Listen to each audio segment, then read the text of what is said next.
Hello and welcome to Broadlane. I'm demonstrating the externals on this Swift Challenger.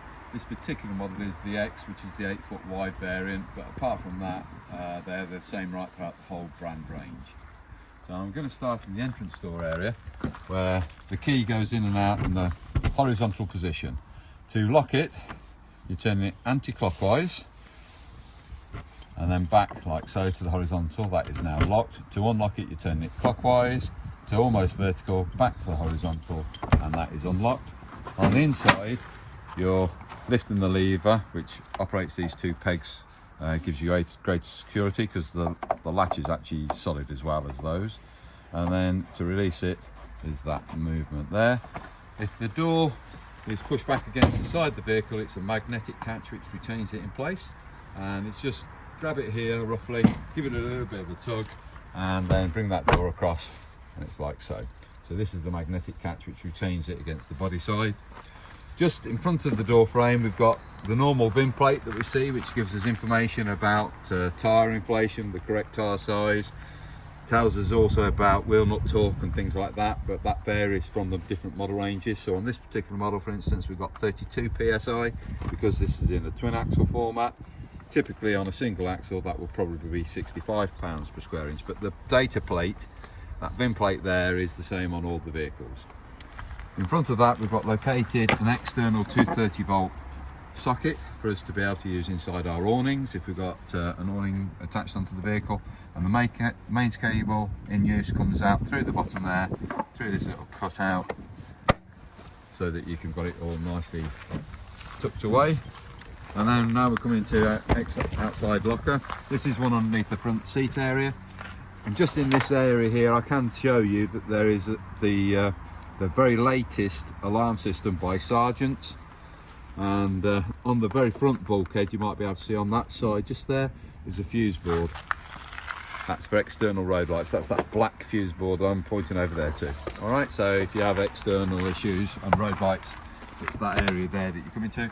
So one key operation. So this one key would lock it like so. So when it's vertical through 90, it's locked. That's the unlocked again. This is the external gas barbecue point. You remove the yellow cap, and there's a chrome nozzle which inserts into this brass union just there. When it inserts, this little bit of knurling shoots down a little bit to the shoulder, and that locks the nozzle in place, and that will allow you to then rotate the tap. You can only turn the tap when the nozzle is located correctly. To release the nozzle after finishing use, you just press that knurling back like so, and the nozzle will shoot out. That's disconnected, the supply's turned off. So even if you had that open, it would shut off again. Coming into the gas locker, again, one key operation. The key this time goes through 180 degrees. So you actually turn it through 180 degrees to lock it. That was locked. This is the unlock position. This gives us access to our gas supply, the regulator, the bulkhead regulator, and this is a reset button. I'm going to see if I can actually take it out of so that you can see what I'm doing. I don't know if this is going to work, but hopefully it will. Bear with me a minute. Right, so you may get it where this little peg is sitting out of the regulator. If that is the case, the supply is actually shut off. To reset it, it shows you on the yellow label there, but on this little spanner here, there's a little extension, and basically it goes into that. So see, and I'll find it correctly. There we go. You push it in and then rotate it anti-clockwise to retain it in, and that is now reset. That's a reset button. So that spanner's quite useful. Don't throw it away. You might not think it's used for anything, but it is used for the reset. It also comes with a mains 25-metre mains cable, standard equipment, and a caravan step, plastic step. There's many parts also that you will find, such as the pickup pipe, which you can just see in the water barrel just to the side there. That is all standard equipment. We also have featured a separate video which will follow any link that we've got, which will tell you how to couple up this vehicle. This is your stabiliser mechanism and the handbrake and the jockey wheel assembly. On this vehicle, we do not have ATC as fitted as standard, active trailer control, so it's electronic braking system. If the vehicle tends to go into a bit of a snake, it normally would sense it with ATC, and would electronically then apply the brakes. This particular system hasn't got it on this model range, but we can have it fitted as an optional extra, so you can have that fitted should you wish to. Moving down the offside of the vehicle, as I say, we've got various bits of equipment already attached on this. So this is what I call the pickup pipe. To release the pickup pipe out of the housing, you just operate the blue trigger and then put it vertically, well, horizontally straight back out. That pickup pipe, as you can see, has got a little bit of a curl with it, because most people put this in the sink unit, like so. When you come to put it back in, it tends to curl up like that. What I need you to do when you do put it into a barrel is just straighten it out slightly, go the opposite way to the curve, so that that goes then right down to the bottom of the barrel, and then that inserts into the housing accordingly. So that's the pickup pipe. I'll just put that to one side.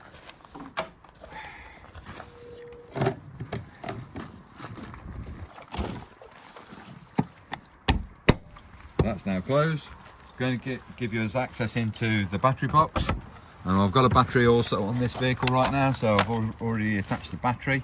That battery would hold in place by this retaining strap here, like so, but we've obviously haven't got the buckle done up because I'll be removing this again. But we've got a main supply, and on the main supply, always disconnect from the sight post before you disconnect from the caravan. That way you haven't got a live lead in your hand, and that's the main supply out. And we've also got a satellite connection for outside satellite use, i.e. you've got a dish, you attach it into the F connector here, and then that puts a supply back inside the caravan. So that's if you've got external satellites system. Just put that out of the way, and again that one key is 180-degree turn on the battery box.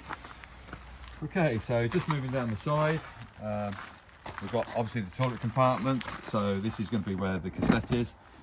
You fill this up with flush water, so that's fresh water I'm referring to, and it approximately holds about just short of 9 gallons. It's 8.5 litres I think it is on that one, not gallons, litres.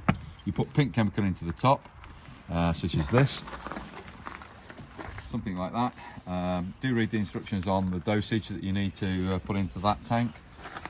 So bear in mind it's about 8 litres in there. And in the holding tank area, this is how you come to the holding tank. You release the mechanism by raising the bar up, and you remove the cassette. This is a 15-litre capacity tank. So again, when you're putting in your chemical into here for charging purposes, you can either use your blue chemical or your green. If it's a septic tank, you should be using green, i.e. the site you're going to has got a septic tank where the chemical waste goes into. Other than that, if it's a standard normal system, then you can use any of the blue or green if you wish. Turn the funnel around, remove the end cap, which is a measuring jug. So that gives you some idea of the level of fluid that you want to put into the chemical that you want to put into the tanks. That depends on the concentration unit levels.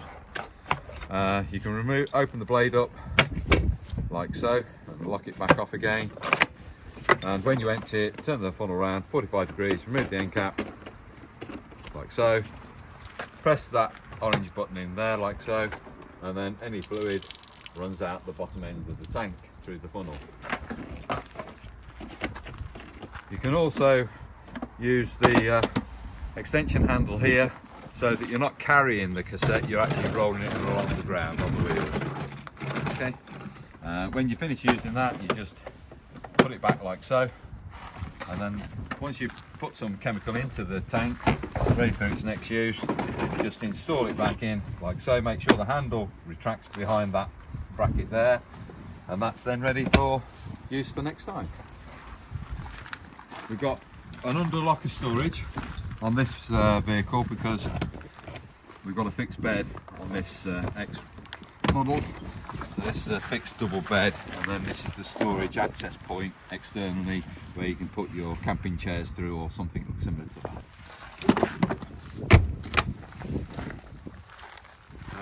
Standard equipment is the bike rack frame. So these bars are actually made in manufacturing, bonded to the construction of the caravan.